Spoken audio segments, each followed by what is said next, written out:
In part, this is because the question of what the properties and behaviour of materials are or might become has or can become central to what is in dispute. Knowledge of physical and biological processes or their behaviour or the behaviour of technological artifacts may not contribute to the resolution of a political controversy, because the question of what these properties are, whether nuclear reactors are safe, can be considered safe anymore, is itself considered controversial. It's at the heart of what the political situation is.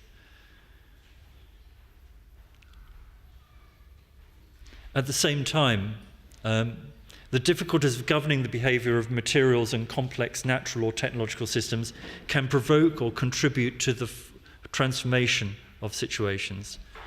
Physical and biological processes pose unanticipated problems, and technological artifacts may fail when their behaviour is imperfectly understood, insufficiently monitored, or poorly maintained, or when regulation is poor.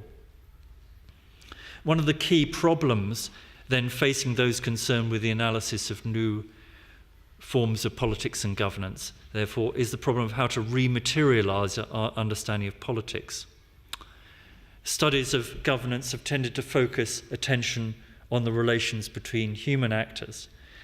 But if one is to understand innovation and governance, then one must consider, as science and technology studies has argued for some time, how non-humans may foster, provoke, and demand new political forms.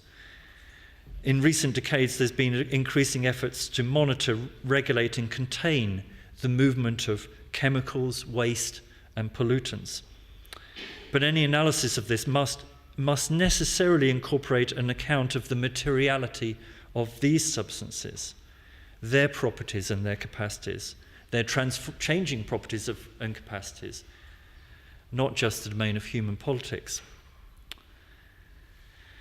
Finally, in thinking about the relationship between knowledge, innovation in governance, and what I've termed political situations, it's vital to attend to the transformative effects of the production of knowledge. In recent years, there's been a growing interest in extending some of the insights of social studies of the natural sciences to the study of the social sciences, including economics, marketing, finance, and accountancy, following the work of Michel Callon, Timothy Mitchell, and many others. Rather than view the knowledge produced by economic and financial and political experts as a more or less bad representation of economic activity, the new anthropology and sociology of economic expertise has insisted on the need to attend to the ways in which economic experts themselves contribute to the constitution of markets or economies, entering into the formation and transformation of particular market forms, generating responses and effects. Likewise, there's a need to analyse how political and governmental expertise forms part of an array of practices and material forms, including public meetings, stakeholder forums, parliamentary procedures, opinion polls, websites, electoral constituencies, which enable political differences to be both articulated and resolved. There's a technical apparatus to governance within which innovation might occur. Now, social scientists have all too often viewed controversies, or what I've termed situations, simply as the manifestation of existing and known political forces, interests, struggles, and dynamics. In this way, the specificity and novelty, the emergence of a controversy, can be over-contextualized or over-theorized in advance and thereby explained away. Or worse, controversies are simply ignored because they do not take a recognizably political form or involve institutions or settings such as laboratories, hospitals, shops, or households, which are not conventionally understood to be sites of politics, but might be made so. The notion of the political situation is intended to convey a sense of the irreducibility and dynamics and consequences of a series of controversies to their context, or the presence of existing political forces, ideologies, or interests. And political situation is a nexus of different movements, material processes, ideas and practices brought together in a novel and shifting conjuncture. In thinking about innovation and governance, I'd like to hold on to a sense of the complexity, path dependency and local formation of events, but also an account of how political actors are formed and reformed in relation to ongoing situations. There's, I think, an important tension here between transnational experts, the transnational communities of which we've heard, and those whose expertise is more attuned to the local and the local specificity of political situations, or the particularity of political situations.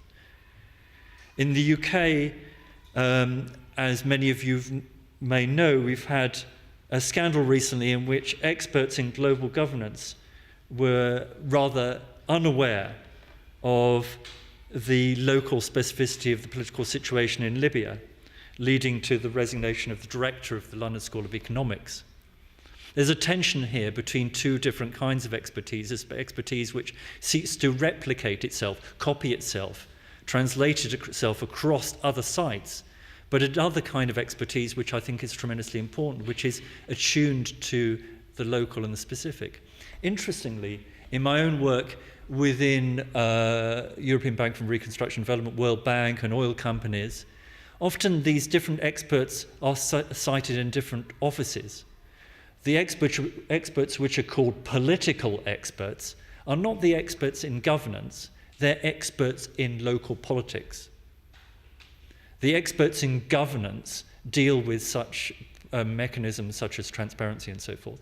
But there are also, in the offices of such agencies, in the offices of oil corporations, experts in politics who are concerned with trying to know how, for example, the Georgian government or the Russian government or the Nigerian government will act, which has nothing to do with the existence of transnational regimes and everything to do with understanding the complexity of those events.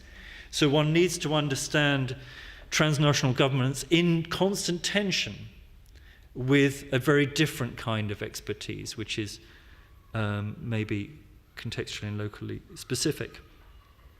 One way of thinking about innovation in governance, then, is to consider how it has been driven in part by a concern to contain political situations, to make them manageable, to make them governable, to address the problem of corruption, the lack of accountability, transparency, participation, and so on, which seems to be at the heart of the problem. And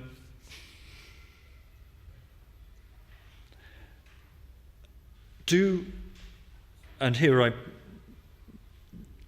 if you'll forgive me, directly respond to some things that Mary-Laura has said. Do transnational communities play an important part in innovation and governance, or what role do they play? I'm very persuaded by much of your analysis, though I've kind of hesitated to use the term transnational community for a number of reasons.